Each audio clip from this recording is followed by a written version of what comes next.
السلام علیکم ورحمۃ اللہ وبرکاتہ۔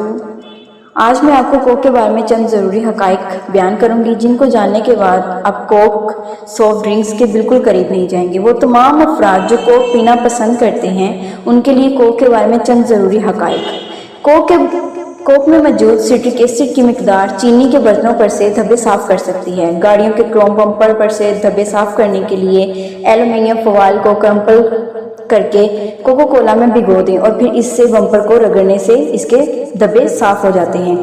گاڑیوں کی بیٹری کے ٹرمینل میں لگے زنگ کو دور کرنے کے لیے کوک کا ایک کین ڈالیں اور اس سے وہ تمام زنگ صاف ہو جائے گا۔ زنگ شدہ بورڈ صاف کرنے کے لیے کوکو کولا میں بھیگے کپڑوں کو ان پر کئی منٹ تک رکھنے سے ان کا زنگ دور ہو جاتا ہے اور وہ لوز ہو جاتے ہیں۔ کپڑوں پر سے چکنائی یعنی گریس اتارنے کے لیے کوک کا ایک پورا کین ایسے کپڑوں پر ڈالیں اور پھر کوئی بھی ڈٹرجنٹ ڈال کر سرف وغیرہ ڈال کر ان کو دھو لیں۔ چکنائی کے دھبے بالکل صاف ہو جائیں گے۔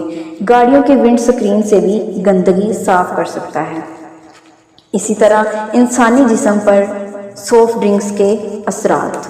مشروبات یعنی کوک، پیپسی کی اوسط pH 3.4 ہے۔ یہ تیزابیت ایسیڈیٹی ہڈیوں اور دانتوں کو گلانے کے لیے کافی ہے۔ یاد رہے کہ انسانی جسم 30 سال کی عمر کے بعد ہڈیوں کی نشو و نما کا عمل روک دیتا ہے، یعنی 30 سال کے بعد انسانی جسم میں کوئی ہڈی نہیں بنتی۔ اس عمر کے بعد 8 سے 18% ہڈیاں ہر سال ڈیزولو ہو جاتی ہیں، جو کہ غذا میں موجود تیزابیت کے تناسب پر منحصر ہیں۔ یاد رہے کہ تیزابیت ایسیڈیٹی غذا کے ذائقہ پر منحصر نہیں بلکہ اس میں موجود کیلشیم، پوٹاشیم، میگنیشیم کے تناسب پر ہے۔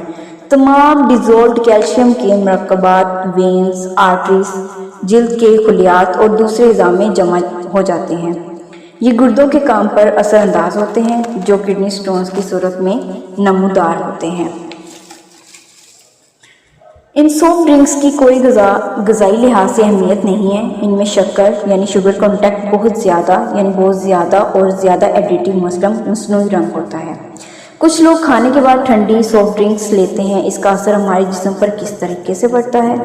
جسم میں ہاضمے کے انزائمز کے فنکشنز کے لیے اس کا درجہ حرارت 37 ڈگری ہوتا ہے۔ ان ڈرنکس کا درجہ حرارت 37 ڈگری سے کم ہوتا ہے اور بعض اوقات 0 ڈگری بھی ہوتا ہے۔ یہ انزائم کے عمل کو بہت کم کر دیتا ہے، جس کے نتیجے میں ہاضمہ کے نظام پر سٹریس ہوتا ہے اور غذا کم ہضم ہوتی ہے، بلکہ غذا فرمنٹڈ ہو جاتی ہے اور یہ گیس، بیڈ سمیلز اور ٹاکسینز یعنی زہر پیدا کرنے کا سبب بنتے ہیں۔ یہ ٹاکسینز انٹسٹائن میں جذب ہو جاتے ہیں اور خون میں چلے جاتے ہیں اور اس طرح جسم کے تمام حصوں تک چلے جاتے ہیں اور یہ ٹاکسین کا یہ پھیلاؤ مختلف بیماریوں کو جنم دینے کا باعث بنتا ہے۔ جب بھی آپ کوئی سافٹ ڈرنکس پیتے ہیں تو دراصل آپ ایک ایریٹڈ ڈرنک پیتے ہیں، یعنی کوئی بھی مختلف ڈرنک کاربن ڈائی آکسائڈ مختلف گیسز جس میں موجود ہوتی ہیں۔ اس ڈرنک کے ذریعے آپ کاربن ڈائی آکسائڈ کی ایک بڑی مقدار اپنے جسم میں داخل کرتے چلے جاتے ہیں۔ دہلی یونیورسٹی میں کوک پینے کا مقابلہ ہوا کہ سب سے زیادہ کوک کون پیتا ہے۔ جیتنے والے نے 8 بوتلیں پی لی اور موقع پر ہی اس کی موت واقع ہو گئی۔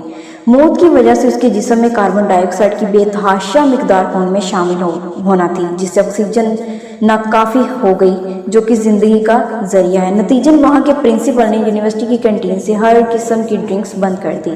اسی طرح کسی نے ایک ٹوٹا ہوا دانت پیپسی کی بوتل میں ڈالا اور 10 دن تک وہ دانت ڈیزولو ہو گیا۔ دانت اور ہڈیاں انسانی جسم کا مضبوط ترین حصہ ہے جو کہ مرنے کے کئی سال بعد تک رہتی ہیں۔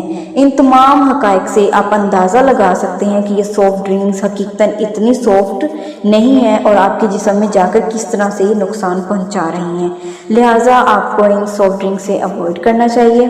سافٹ ڈرنک استعمال کرنے کے بجائے گھر میں کسی بھی فروٹ کا فریش جوس بنا لیں، دودھ پی لیں یا قہوہ بنا لیں۔